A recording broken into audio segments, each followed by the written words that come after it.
What is Rick and Morty's talking cat's dark secret?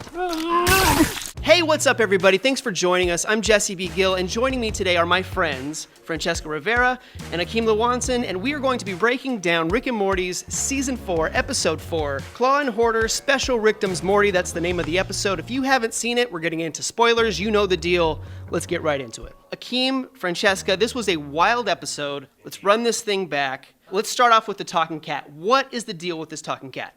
He just wants to have some fun. He doesn't want anyone to ask him questions, even though he's like, no one ask me any questions. Yeah, and he seems to be obsessed with Florida for some strange reason. That kind of threw me for a loop. Yes, he was very fixated on Florida, but this episode ended on this weird cliffhanger. Not necessarily a cliffhanger, but it was definitely mysterious. Both Rick and Jerry saw kind of what was inside the mind of this cat, and it kind of freaked them out. What do you think they saw? I don't know. It just reminded me of like SpongeBob when Patrick has like that secret box and right, it was Patrick and he had like that box and it was like a secret photo of SpongeBob at a Christmas party. That. And but we don't know what it looks like, so it's just left up to our imagination. So it's just kind of like whatever vile, horrifying thing that this cat maybe did, especially in Jerry's house where pictures of his parents are. How about this, though? What if the cat is kind of a commentary on us? I didn't come up with this idea. I saw something about this on Reddit. Someone else had kind of made this comment that the cat was actually kind of a meta commentary on people like us who nitpick these episodes to the nth degree. And they're like, you know what? No. Just have fun with it. Don't worry about it. Don't think too deep about it. Should we think deep about this? Or is that the whole point of this? Well, I mean, we're doing this, so now we are. It's content, baby. Think about it's it content. too much now. Yeah, and that's kind of our jobs to think too critically about these types of things. I don't necessarily mean IGN employees. I mean folks like us who jump on the internet the next day and get really into the recap culture of it. Is that what they're commenting on here, you think? I don't know. I mean, that... Because I think it's a lot deeper than that because, like we saw at the end credit, we saw like the cat team up in quotes with, or meet the dragon, the talking dragon, and so we don't know where this is going to go. There's only, how many more episodes are left? One more. So do we think we're going to actually see the cat and the dragon in the final episode to team up? You know, like, hey, you know, Given the way this season has gone, and it seems like most of these episodes, I'm probably wrong about this, but I feel like the episodes so far in these 4 that we've seen are kind of freestanding. They're not as much like tied to like a grander arc that's going on. Maybe it is, maybe it isn't. I don't think we're going to see the cat again. That's my idea. Anyway, moving on real quickly. Why didn't Rick kill the cat? We've seen Rick waste all kinds of life forms in this show. If this was something that was so dark that it freaked him out that badly, why didn't he just ice the cat? What do you think? The cat was adorable.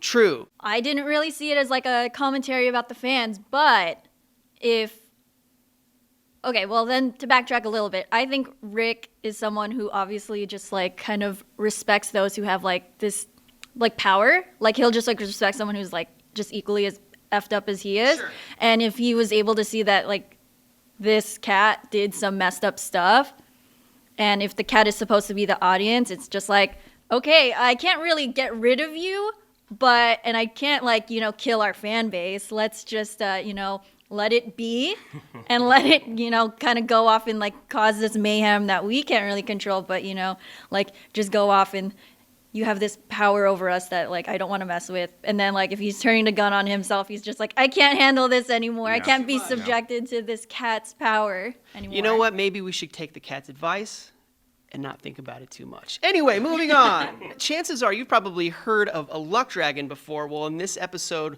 we got some... You should probably watch it for yourself.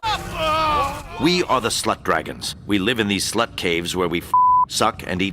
I didn't know how sexual dragons were. Yeah, no kidding. Anyway, what did you think of this? Did you have any idea that dragons would be such a bunch of speaking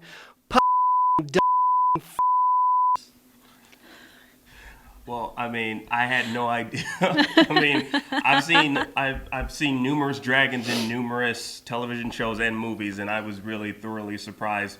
Not disgusted. I wouldn't say I was disgusted. I was kind of turned on, and it made me want a dragon of my own. Hey, no judgment here. Like, it's soul bonding. That's essentially what happened, you know? What about the wizard's reaction to the slut dragons? I just found that super harsh. How did that strike It was you? patriarchal at most. Was that the point, you think? I think the wizard responding to the dragon and like whipping it and shaming it, slut shaming it. Yeah, it was that was some meta commentary, I feel. I guess that was the equivalent of sex, is what we were seeing the dragons do with Right. the soul bonding. What That's the joke anyway. Yeah. What if Jerry and Rick saw, I don't know, some kitty porn?